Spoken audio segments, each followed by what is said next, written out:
Morning students, आप पढ़ रहे हैं सामाजिक विज्ञान विषय क्लास 10 अध्याय 3 अंग्रेजी साम्राज्य का प्रतिकार एवं संघर्ष। इस चैप्टर में जो है हम राजनीतिक आंदोलन पढ़ा है। हमने 1919 से लेकर 1947 तक का जो टाइम पीरियड रहता है उसके सारे आंदोलन जो हैं हम पढ़ चुके थे। ये सारे ही आंदोलन आपके इम्पोर्टेंट रहते हैं।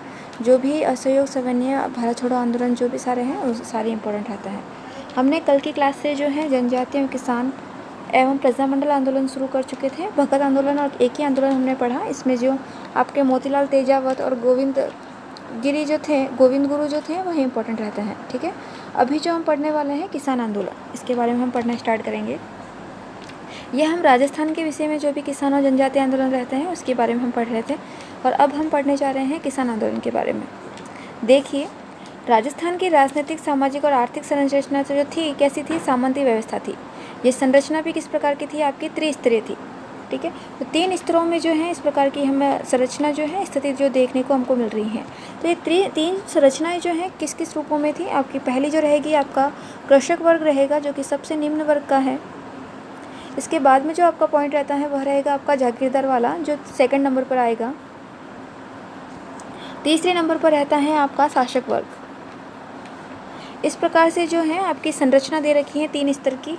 सबसे पहला रह जाएगा आपका कृषक वर्ग, दूसरे स्थान पर रहेगा आपका जागीरदार और तीसरे स्थान पर रहेगा शासक वर्ग। ठीक है, आगे देखिए, सभी पारंपरिक अंतर्संबंधों पर भी यह व्यवस्था टिकी थी।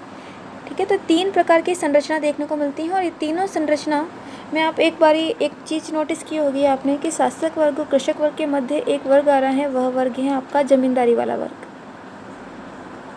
और यह जमींदारी वाला वर्ग जो है इन दोनों के मध्य स्थापित होने के कारण बीच में जो है जमींदारी वर्ग द्वारा जो है किसानों का जो है शोषण किया जा रहा था। इसी जागीरदारी या जमींदारी हम कुछ भी कहें, दोनों एक ही हैं, जागीरदारी। तो जो जागीरदार जो थे वह कृषक वर्ग का शोषण ही कर रहे थे एक तरीके से। ठीक है, ज़्यादातर जो भी हम कृषक आंदोलन पढ़ रहे हैं इसमें ये महत्वपूर्ण बात रहती है। आगे देखिए, 19वीं शताब्दी के अंत तक ये संबंध सौहार्दपूर्ण बने रहे, मगर इसके बाद जो है राजस्थान का परिदृश्य बदलता आरंभ हो गया और इसका परिणाम यह हुआ कि राजस्थान के विभिन्न भागों को अनेक किसान आंदोलन का जो है सामना करना पड़ा। इन किसान आंदोलन के प्रमुख कारण जो है निम्नलिखित रहे। कौन कौन से कारण रहते हैं इस किसान आंदोलन में, उसको हम पढ़ने जा रहे हैं। सबसे पहला जो कारण रहता है, अंग्रेजों के प्रभाव में आकर शासकों ने अपनी प्रजा की ओर पर्याप्त ध्यान देना छोड़ दिया था। जैसे ही ऐसा नहीं रहा है कि शासक वर्ग जो रहा, सबसे जो उच्च वर्ग जो रहा शासक वर्ग, उन्होंने अपनी जनता पर यानी कि जो कृषक वर्ग जो रहता है उस पर ध्यान नहीं दिया। पहले के शासक रहे जिन्होंने अपने कृषकों का, प्रजा का बहुत ध्यान दिया। लेकिन जैसे ही अंग्रेज अधिकारी आते हैं भारत में और अंग्रेजों का प्रभाव जब शासकों को, जो हिंदू शासक थे उन पर पड़ता है और इस कारण से जो है वह अपनी प्रजा पर ध्यान देना धीरे धीरे छोड़ देते हैं, जिसमें बीच में शासक व जागीरदारों ने स्वयं का अस्तित्व ही ब्रिटिश सत्ता पर आधारित समझ लिया था। ये धीरे धीरे जो है ब्रिटिश सरकार पर आधारित होने लगे, उन पर जो है इन पर जो है आधारित रहने लगे, उन पर मतलब कि सपोर्ट उनको महसूस होने लगा। इसलिए शासकों की जो निर्भरता थी जागीरदारों पर और जागीरदारों की निर्भरता कृषकों पर जो थी समाप्त होती चली गई। पहले इस प्रकार की स्थिति देखने को मिलती है हमें।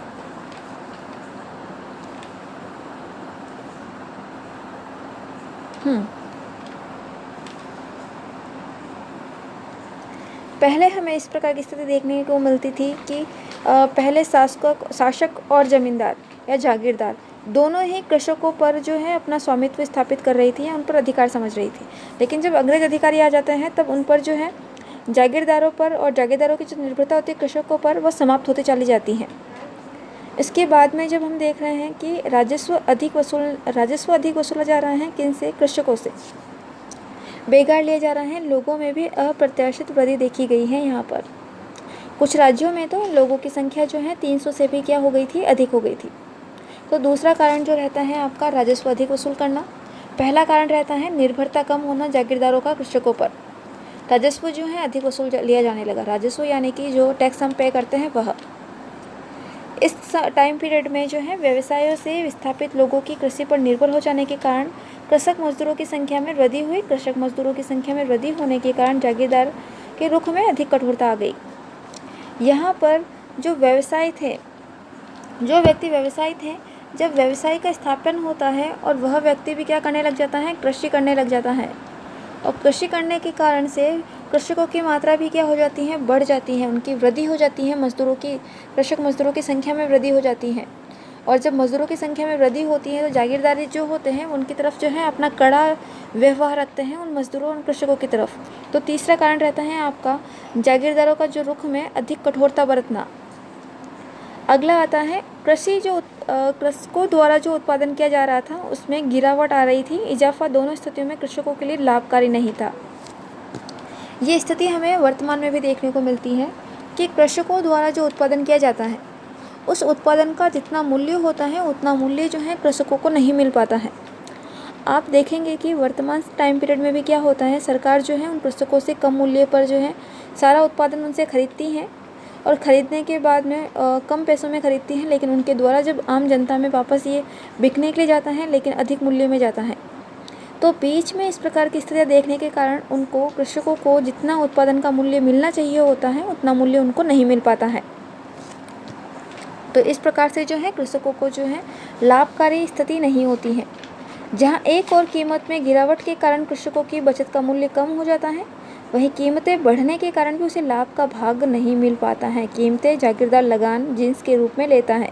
एक तरफ तो उनका उत्पादन का सही मूल्य नहीं मिल पा रहा है, उनको कम पैसा मिल रहा है और उसके बाद भी जो है उनको अधिक टैक्स पे करना पड़ रहा है। तो दोनों ही स्थितियों में जो है कृषकों की जो है हानि हमें देखने को मिलती है।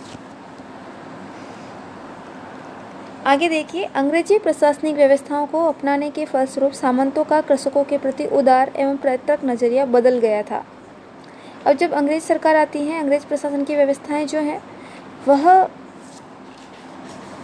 उनके लिए जो है कृषकों की स्थितियाँ जो रहती हैं वह अलग होती हैं। जो सामंत जो थे उनका कृषकों के प्रति उदार और पैतृक नज़रिया भी क्या हो जाता है, बदलने लगता है, परिवर्तन होने लगता है। इस प्रकार की स्थितियाँ जो है हमें किसान आंदोलन के जो सारे कारण रहते हैं उनके आंदोलन होने के। ठीक है, अगला आंदोलन है बिजोलिया किसान आंदोलन। भीलवाड़ा में हुआ था यह बिजोलिया किसान आंदोलन जो है आपका राजस्थान के आंदोलनों में अपनी अहम भूमिका निभाता है। बिजोलिया किसान आंदोलन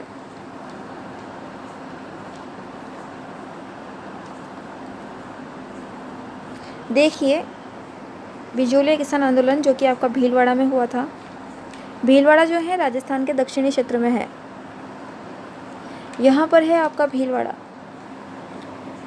बिजोलिया किसान आंदोलन आप जब भी हिस्ट्री या ज्योग्राफी पढ़ने स्टार्ट करते हैं तो आपके पास में मैप होना चाहिए, और अगर अभी आपके पास में मैप नहीं है तो आपको वो मैप डाउनलोड करना है, उसमें उस स्थिति को देखना है कि भीलवाड़ा कहाँ पर है, या कोई भी अन्य नाम आता है, विश्व स्तर का आता है, इंडिया लेवल का आता है या राजस्थान लेवल का आता है। तो आपको वहाँ की स्थिति जो है पता होनी चाहिए। जैसे ही कोई भी वर्ड पढ़ने को मिलता है नया उस क्षेत्र से रिलेटेड, उस एरिया से रिलेटेड, तो आपको वो देखना है। जहाँ हम राजस्थान स्टेट में हम भीलवाड़ा की बात कर रहे हैं तो आपको अभी भीलवाड़ा देखना है। जो बिजोलिया किसान आंदोलन है वह राजस्थान के अन्य किसानों का अगुवा रहा। यहीं के किसानों में अधिकांश धाकड़ जाति के थे। ज़्यादातर कौन सी जाति के आंदोलन, बिजोलिया किसान आंदोलन में कौन सी जाति के लोग थे? धाकड़ जाति के। 1894 ईस्वी में बिजोलिया के राव गोविंद दास की मृत्यु तक किसानों को जागीरदार के खिलाफ कोई विशेष जो है शिकायत नहीं थी। 1894 ईस्वी में बने नए जागीरदार किशन सिंह ने किसानों के प्रति ठिकाने की नीति व जागीरदार प्रबंध में परिवर्तन किए। यहाँ पर जो है सबसे पहले किशन सिंह आ रहे हैं जागीरदार के रूप में, और यह जो है किसानों के प्रति जो है एक अलग प्रकार के प्रबंध और नीति की व्यवस्था कर रहे हैं। ठिकाने की नीति है और जागीर प्रबंध की परिवर्तन किए गए हैं। इस समय में लगभग 84 प्रकार के लाग बागों के द्वारा किसानों से उनकी मेहनत की कमाई का लगभग 87% भाग जागीरदार ले लिया करता था। जैसा कि हम स्टार्टिंग से पढ़ रहे हैं कि किसानों को क्या पे करना पड़ रहा है, टैक्स। जब टैक्स पे करना पड़ रहा है तो वो टैक्स किस किस प्रकार का होगा, हम अलग अलग प्रकार से टैक्स पे करते हैं। या हम अपनी आय से ज़्यादा कमाते हैं तब हम कोई वस्तु खरीदते हैं तब भी हम देते हैं। वर्तमान में भी हम कोई चीज़ या वस्तु खरीदते हैं, या फिर हम किसी होटल में पिज़्ज़ा खाने के लिए भी जाते हैं तो पिज़्ज़ा खाने के लिए भी वो टैक्स लेता है एक्स्ट्रा हमसे। तो जो भी हम कोई सामग्री भी लेते हैं तो उसके एक अलग से जो है टैक्स पे उससे इंक्लूड होके हम पैसा देते हैं उनको। या आपको पता नहीं है तो आपके घर में अगर कोई भी प्रोडक्ट आता है तो उसमें आप अगर देखोगे जहाँ पर रेट लिखी हुई होती है वहाँ पर आपको टैक्स का भी एक इंक्लूडेड होगा। ठीक है, तो टैक्स इंक्लूड होकर जो है उस सामान का हम पे करते हैं। ठीक है, तो उसी प्रकार से जब किसानों को द्वारा जो टैक्स पे करना था तो वह किस किस प्रकार का था। जिस प्रकार से हम अलग अलग प्रकार से टैक्स पे करते हैं, तो किसान द्वारा कौन कौन से प्रकार ऐसे थे जो उनसे लिया जा रहा था। ऐसे कुछ नाम पढ़ने को मिलेंगे आपको, जैसे कि यहाँ पर नाम आ रहा है बेगार अलग से कार्रवाई की जाती थी अवसरों पर जब भी मृत्यु भोज आता था। मृत्यु भोज के अवसर पर हजारों किसानों ने जो है, हाँ आगे देखिए, 1897 ईस्वी में गिरधरपुर नामक गांव में गंगाराम धाकड़ के पिता थे, जिनका मृत्यु भोज के अवसर पर हजारों किसानों ने जो है अपने कष्टों की खुलकर चर्चा की और जो मेवाड़ के महाराणा को भी उनसे अवगत करवाया। उनको जो अपनी कहा सुनी थी, उनकी जो आप बीती थी, वो महाराणा को सुनाई उन्होंने। महाराणा ने सुनवाई के बाद किसानों की लागत और बेगार संबंधी शिकायतों की जांच के लिए सहायक राजस्व अधिकारी हामिद हुसैन को जो है उन्होंने नियुक्त किया।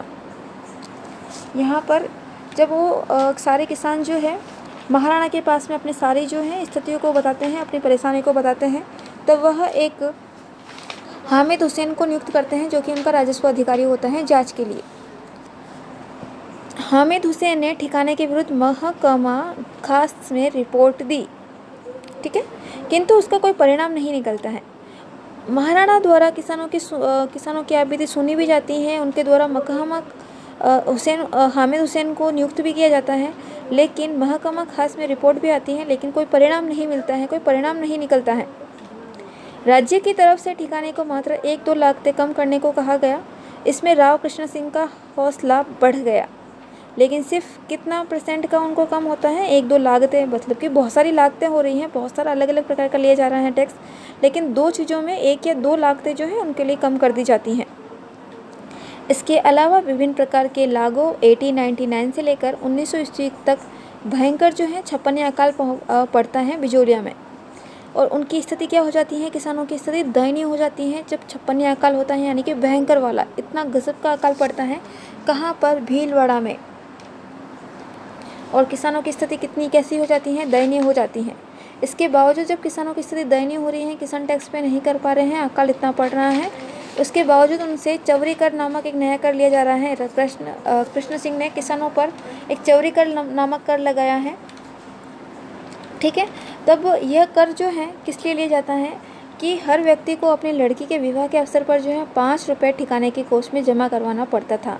चौरी कर में जो चौरी कर जो था उसके अंतर्गत जो है इस प्रकार की नीति थी कि अगर कोई भी व्यक्ति अपनी पुत्री का विवाह करता है तो उस समय जो है उसको 5 रुपये जो है उसकी कोष में, ठिकाने की कोष में क्या करवाना पड़ेगा, जमा करवाना पड़ेगा। यह चौरी कर में जो है इस प्रकार का कर जो है दिया जाना था। अब जो चौरी कर था बिजोलिया वासियों के लिए एक आर्थिक रूप से क्या हुआ, भार होने लगा, भार स्वरूप उनको नजर आने लगा, और सामाजिक रूप से भी जो है अपमानजनक भी था। किसानों ने इसका मौन विरोध किया और 2 वर्ष तक जो है अपनी कन्याओं का विवाह भी नहीं किया, क्योंकि उनको पता था कि अगर हम अपनी पुत्रियों का विवाह करेंगे तो हमें 4 से 5 रुपये जो है 5 रुपये हमें चौरी कर के रूप में देने होंगे।